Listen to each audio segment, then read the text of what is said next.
السلام علیکم۔ یہ آج تیسری ویڈیو ہے ذوالقرنین کے موضوع پر۔ تو سب سے پہلے ہمیں کوئی کہ کاوس کے پار جو حالات تھے اس کو سمجھنا ہوگا۔ کوئی کہ کاوس کے پار انتہائی شمال میں اور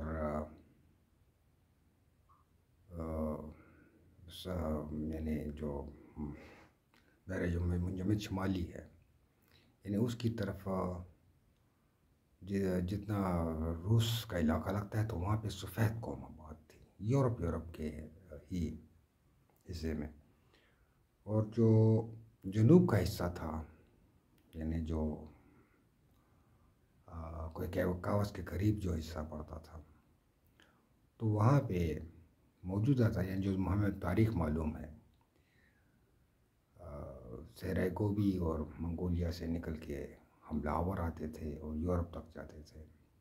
ایشیا میں بھی انہوں نے تباہی مچائی، لیکن زیادہ تر ان کی تباہی کا رخ یورپ اور روس رہا۔ تو بلغار آئے، آوار آئے، ہن آئے، سیتھینز آئے اور منگول آئے، اور جتنی انہوں نے تباہی مچائی وہ آپ سب کو پتہ ہے۔ تو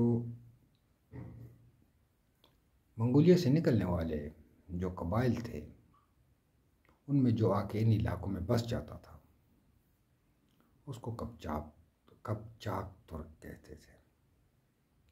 اب یہ قپچاق ترک انتہائی بہادر۔ تو قپچاقوں نے جو سلطنتیں بنائیں، سب سے پہلی سلطنت ان کی سلطنت سلجوق، یعنی معلوم تاریخ کی میں بات کر رہا ہوں، سلطنت سلجوق۔ اور سلطنت سلجوق کا سب کو پتہ ہے کہ کتنی وسیع و عریض سلطنت تھی۔ خلافت اسلامیہ کے بعد سب سے بڑی سلطنت یہی رہی ہے۔ اس کے بعد خوارزمی سلطنت، اس کے بعد عثمانی سلطنت، یہ بھی قپچاق ترک تھے۔ اس کے بعد صفوی سلطنت ایران میں، یہ بھی قپچاق ترک تھے۔ تو دیکھ، اور جب یہ قپچاق ترک رکن الدین بیبرس کے پاس پہنچے تو اس نے پھر کیسے قدبغا کو شکست دی، اور رکن الدین بیبرس خود بھی قپچاق ترک تھا۔ تو یہ ترک بہت زیادہ بہادر، انتہائی بہادر، اور لیکن ان کے ساتھ ایک ہی مسئلہ ہے، جو اس علاقے میں تھا وہاں پہ برفباری بہت زیادہ ہوتی ہے، تو ایک دوسرے کی چراگاہوں پہ قبضہ کیا جاتا ہے۔ ان کی زیادہ تر لڑائیاں رقبے پہ نہیں ہوتی، رقبہ تو بہت زیادہ ہے اور بے شمار قبائل ہیں۔ موجودہ معلوم تاریخ تک مسلمان بھی تھے، ان میں عیسائی بھی تھے، ان میں بدھ بھی تھے، اور ان میں غیر مسلم بھی تھے۔ یعنی غیر مسلم سے میرے مراد ہے یعنی وہ جو کوئی عقیدہ نہیں رکھتے، یعنی بتوں کو پوجتے ہیں، وہ والے بھی تھے۔ تو ان کی لڑائی جو ہوتی تھی وہ ایک دوسرے کی چراگاہوں پہ ہوتی تھی، اور بہت وسیع رقبے، سائبیریا تک، یہ لاکھوں میل کا رقبہ ہے۔ حضور نبی کریم صلی اللہ علیہ وسلم نے فرمایا، دجال یاجوج ماجوج معاش میں فساد کریں گے۔ تو اب ذرا اس کو سوچیں، ایک ذوالقرنین مغرب میں گیا اور اس قوم کو وہاں تک فتح کرتا، وہ وہاں تک پسپا ہوتے گئے جہاں تک سمندر تھا، وہاں پہ فتح اس نے حاصل کر لی، اور لیکن ان کے سامنے دیوار نہیں بنائی۔ یاجوج ماجوج کے سامنے دیوار کیوں بنا رہے؟ کہ ذوالقرنین کے اس میں اپنا بھی ایک مقصد تھا۔ اصل مقصد وہ چوتھا حملہ تھا، جس کے لیے اللہ تعالیٰ نے ذوالقرنین کو اتنی طاقتیں دی تھیں، تمام اسباب دیے تھے، اور ذوالقرنین کو جو سب سے بڑی چیز جو ملی تھی، جو سب سے بڑا، وہ آرکیٹیکٹ کا فن تھا، کیونکہ کیونکہ یہ دیوار جو اس نے بنائی یہ کوئی عجیب ہی چیز تھی۔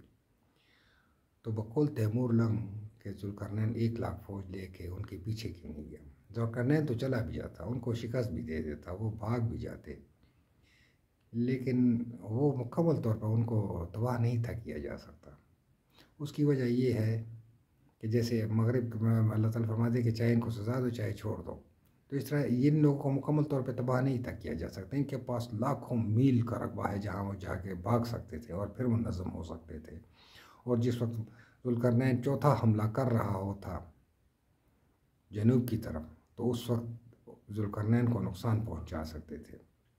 تو اس لیے ذوالقرنین نے بہتر یہی سمجھا کہ یہاں ایک دیوار بنا دی جائے۔ اب وہ دیوار کیا چیز تھی، سوچنے کی بات یہ ہے۔ پہلے ہم ذرا ذوالقرنین کو دیکھتے ہیں، ذوالقرنین کون تھا؟ ایران کا کوروش اعظم، اور یہ کریم کیا اس لیے ہے کہ اس نے جو یہ چوتھا حملہ تھا، جس کے لیے 3 حملوں کا ذکر تو قرآن میں بھی ہے، 3 سفروں کا، لیکن چوتھے حملے کا ذکر نہیں ہے، چوتھے سفر کا، اور یہی وہ اہم سفر ہے، کیونکہ قرآن پاک فرماتے ہیں کہ کچھ حال بتاتا ہوں، کچھ حال بتا دیا، کچھ نہیں بتایا۔ اسی کے لیے اللہ تعالیٰ نے اس کو اتنی طاقت دی تھی زمین میں۔ یہ آسمان وغیرہ کی کوئی طاقت نہیں ہے جو کہتے ہیں کہ وہ سٹار گیٹ میں چلا گیا تھا اور پتہ نہیں کون سے پورٹل میں چلا گیا تھا اور کون سے پورٹل میں چلا گیا تھا، ایسا کچھ نہیں ہے۔ قرآن کہتے ہیں میں نے زمین میں طاقت دی تھی، زمین کے وسائل دیے تھے، زمین کے اسباب دیے تھے۔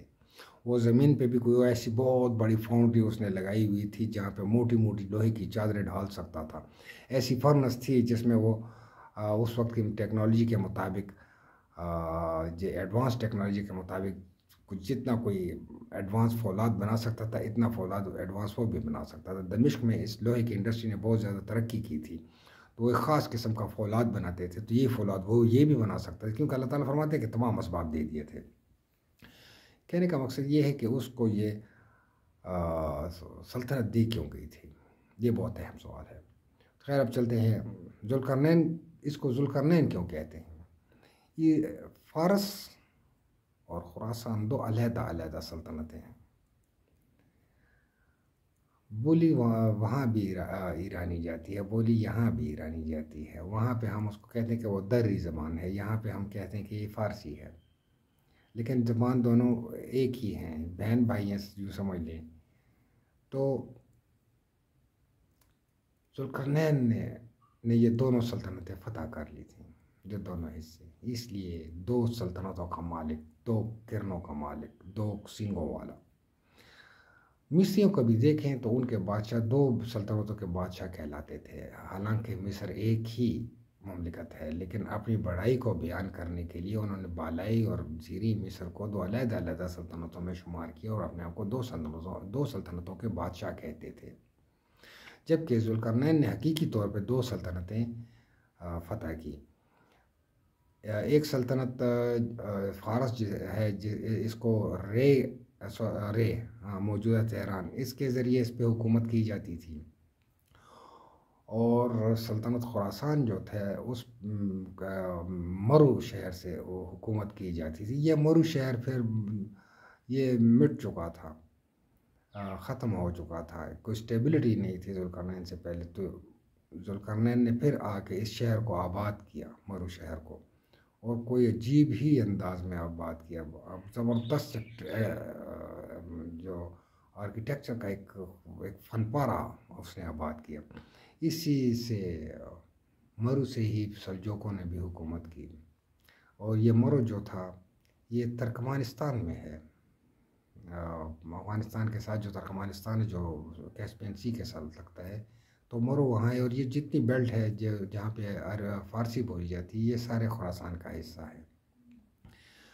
اب ہم آتے ہیں دیوار پہ، تو ذوالقرنین ایسی کیا دیوار بنانا چاہتا تھا کہ اسے پہاڑوں کی طرح ہی ہو، جو نظر نہ آ سکے، جس کو زلزلے گرا نہ سکے، جس میں سوراخ نہ کیا جا سکے، جس کے اوپر نہ چڑھا جا سکے، جس کو طوفان بھی آئے تو اس کا نقصان نہ کر سکے، انشاءاللہ تعالی۔ اگلی دفعہ اس کا انشاءاللہ ذکر کریں گے. والسلام.